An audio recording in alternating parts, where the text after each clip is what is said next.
Asia cup کے بڑے ٹاکرے میں پاکستان اہم کامیابی حاصل نہ کر سکا۔ بھارت کی 7 وکٹوں سے جیت۔ حریف ٹیم نے پاکستان کو 128 رنز کا ہدف آسانی سے 16ویں اوورز میں حاصل کیا۔ قومی بلے باز سائم ایوب 0، محمد حارث 3، فخر زمان 17 اور کپتان سلمان علی آغا 3 رنز پر چلتے بنے۔ حسن نواز 5 اور محمد نواز کوئی رن نہ بنا سکے۔ ابھیشیک شرما اور تلک ورما نے 31 رنز کی اننگز کھیلی۔ شبھمن گل نے 10 رنز بنائے۔ سوریا کمار یادو 37 گیندوں پر 47 رنز بنا کر ناقابل شکست رہے۔ حیران کن طور پر اننگ کی تینوں وکٹیں پارٹ ٹائم بولر سائم ایوب نے حاصل کی۔ بھارت کھیل میں سیاست سے باز نہ آیا۔ پاک بھارت میچ کے اختتام پر بھارتی بیٹرز پاکستانی کھلاڑیوں سے ہاتھ ملائے بغیر چلے گئے۔ قومی کپتان سلمان آغا کی بطور احتجاج اختتامی تقریب میں عدم شرکت۔ بھارتی ٹیم کے نامناسب رویے پر پاکستانی ٹیم مینیجر نے باقاعدہ احتجاج ریکارڈ کرا دیا۔ نوید اکرم چیمہ نے کہا، بھارتی کھلاڑیوں کا ہاتھ نہ ملانا سپورٹس مین سپرٹ کے خلاف ہے۔ ہیڈ کوچ مائک ہیسن بولے، بھارتی ٹیم نے جو حرکت کی اس پر پاکستانی رد عمل فطری تھا۔ ٹاس کے وقت بھی دونوں کپتانوں نے ہاتھ نہ ملایا۔ وزیر دفاع خواجہ آصف نے رد عمل میں کہا، حالیہ جنگ میں بھارت کو عالمی سطح پر ذلت کا سامنا کرنا پڑا۔ اس کی تلافی گھٹیا اور چھوٹی کوششوں سے نہیں ہو سکتی۔ ایشیا کپ کے ہر میچ پر 92 نیوز کی خصوصی ٹرانسمیشن۔ سابق کرکٹرز کے ایک اور مارکہ میں قومی ٹیم کو مفید مشورے۔ پی جے میر، اظہر خان اور محمد الیاس کے جاندار تبصرے اور تجزیے۔ ٹیمز کی مجموعی کارکردگی اور کھلاڑیوں کی انفرادی پرفارمنس پر سیر حاصل گفتگو۔ کون سی ٹیم ایونٹ کے فائنل میں پہنچے گی؟ کون کٹوائے گا گھر واپسی کا ٹکٹ؟ ماہر کرکٹ مبصرین بتا رہے ہیں، ہر میچ سے پہلے کرکٹ کا احوال۔ 92 نیوز کی خصوصی ٹرانسمیشن کا سلسلہ فائنل تک جاری رہے گا۔ وزیر اعظم آج دوحہ جائیں گے۔ شہباز شریف عرب اسلامی ہنگامی سربراہی اجلاس میں شرکت کریں گے۔ اجلاس اسرائیلی فضائی حملوں اور فلسطین کی صورتحال پر بلایا گیا ہے۔ پاکستان کے تعاون سے بلائے اجلاس میں OIC ممالک کے سربراہ شریک ہوں گے۔ عرب اسلامی ممالک کے سربراہ اجلاس کا مسودہ تیار۔ خبر ایجنسی کے مطابق آج دوحہ سربراہ اجلاس میں قرارداد پیش کی جائے گی۔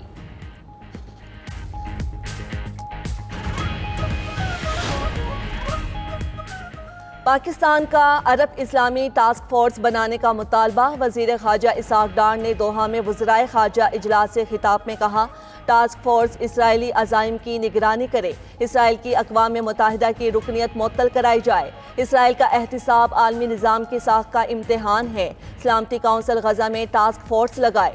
اسرائیل کی در اندازیاں روکنا ضروری ہے۔ عرب اور اسلامی ممالک متحد ہو کر مقابلہ کریں۔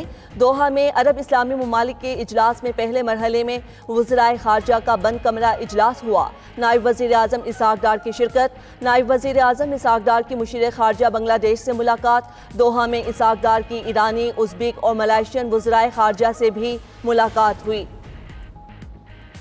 عالمی برادری اسرائیل کو اس کے جرائم پر سزا دے۔ اب وقت آ گیا ہے عالمی برادری دوہرے معیار کو ترک کرے۔ قطری وزیر اعظم کا دوحہ میں عرب اسلامی رہنماؤں کے ہنگامی اجلاس سے پہلے ہونے والے وزرائے خارجہ کے اجلاس سے خطاب۔ شیخ بن عبد الرحمن الثانی نے کہا کہ اسرائیل کو جان لینا چاہیے۔ فلسطینی عوام کی نسل کشی کر کے اور انہیں ان کی سرزمین سے بے دخل کرنے کی سازش کامیاب نہیں ہوگی۔ قطر اور اسرائیل امریکہ کے اتحادی ہیں۔ شخصیات کو نشانہ بناتے وقت احتیاط کی ضرورت ہے۔ امریکی صدر ڈونلڈ ٹرمپ کی نیو جرسی میں میڈیا سے گفتگو۔ کہا، قطر کے ساتھ خاص تعلقات ہیں۔ امیر قطر عظیم رہنما ہیں، انہیں حماس کا کچھ کرنا ہوگا۔ دنیا بھر میں امریکی پرچم جلایا جا رہا ہے، جو درست نہیں۔ روس پر پابندیاں لگانے کے لیے تیار ہیں۔ یورپ کو بھی سخت اقدامات کرنے ہوں گے۔ یورپ کو روس سے تیل نہیں خریدنا چاہیے۔ یوکرین اور روس کے درمیان جنگ کا خاتمہ چاہتا ہوں۔ وینزویلا سے بڑی مقدار میں منشیات امریکہ آ رہی ہے۔ وینزویلا میں منشیات کارٹلز کے خلاف آپریشن کا ابھی فیصلہ نہیں کیا۔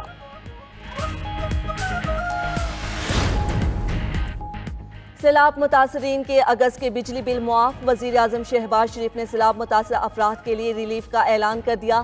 قوم سے خطاب میں کہا کہ متاثرین کے بجلی بلز کی ادائیگی وفاقی حکومت اپنے وسائل سے کرے گی۔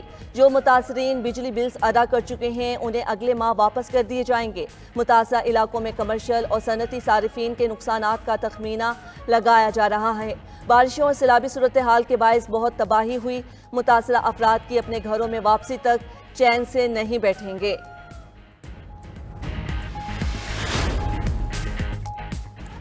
جلال پور، پیروالا اور شجاع آباد میں سیلاب کے وار بستی دھوندوں کے بند میں شگاف بڑھ کر 400 فٹ ہو گیا۔ سیلاب کے خطرے پر موٹر وے M5 جلال پور پیروالا کے قریب بند۔ صادق آباد میں نبی شاہ کے مقام پر زمیندارہ بند ٹوٹ گیا۔ بہاول پور کے مقام پر دریائے ستلج میں اونچے درجے کا سیلابی ریلا موجود۔ احمد پور شرکیہ میں بھی سیلابی ریلوں کا بستیوں پر قہر۔ سیلابی پانی سے گھر زمین بوس گاؤں کھنڈر میں بدل گئے۔ سیلابی ریلوں کی آمد سے دریائے سندھ میں طغیانی۔ سیلابی پانی سے کچے کے دیہات ڈوب گئے۔ سکھڑ میں کچے کے 30% سے زائد دیہات کا زمینی رابطہ منقطع۔ گڈو بیراج پر اونچے درجے کا سیلاب ریکارڈ۔ سکھڑ بیراج پر درمیانے اور کوٹری بیراج پر نچلے درجے کا سیلاب ہے۔ امریکہ اور وینزویلا کے درمیان کشیدگی عروج پر۔ وینزویلا کی حکومت نے اپنے شہریوں کو اسلحہ چلانے کی تربیت دینا شروع کر دی۔ کاراکس میں صدارتی گارڈز نے نیشنل ملیشیا میں شامل شہریوں کو ہتھیار چلانا سکھائے۔ ادھر امریکہ کے 5 F-35 لڑاکا طیارے پورٹو ریکو میں پہنچ گئے۔ امریکی صدر ٹرمپ نے گزشتہ ہفتے 10 اسٹیلتھ طیارے کریبین میں تعینات کرنے کا حکم دیا تھا۔ پینٹاگون کے مطابق خطے میں منشیات کارٹلز کے خلاف آپریشن شروع کیا جا رہا ہے۔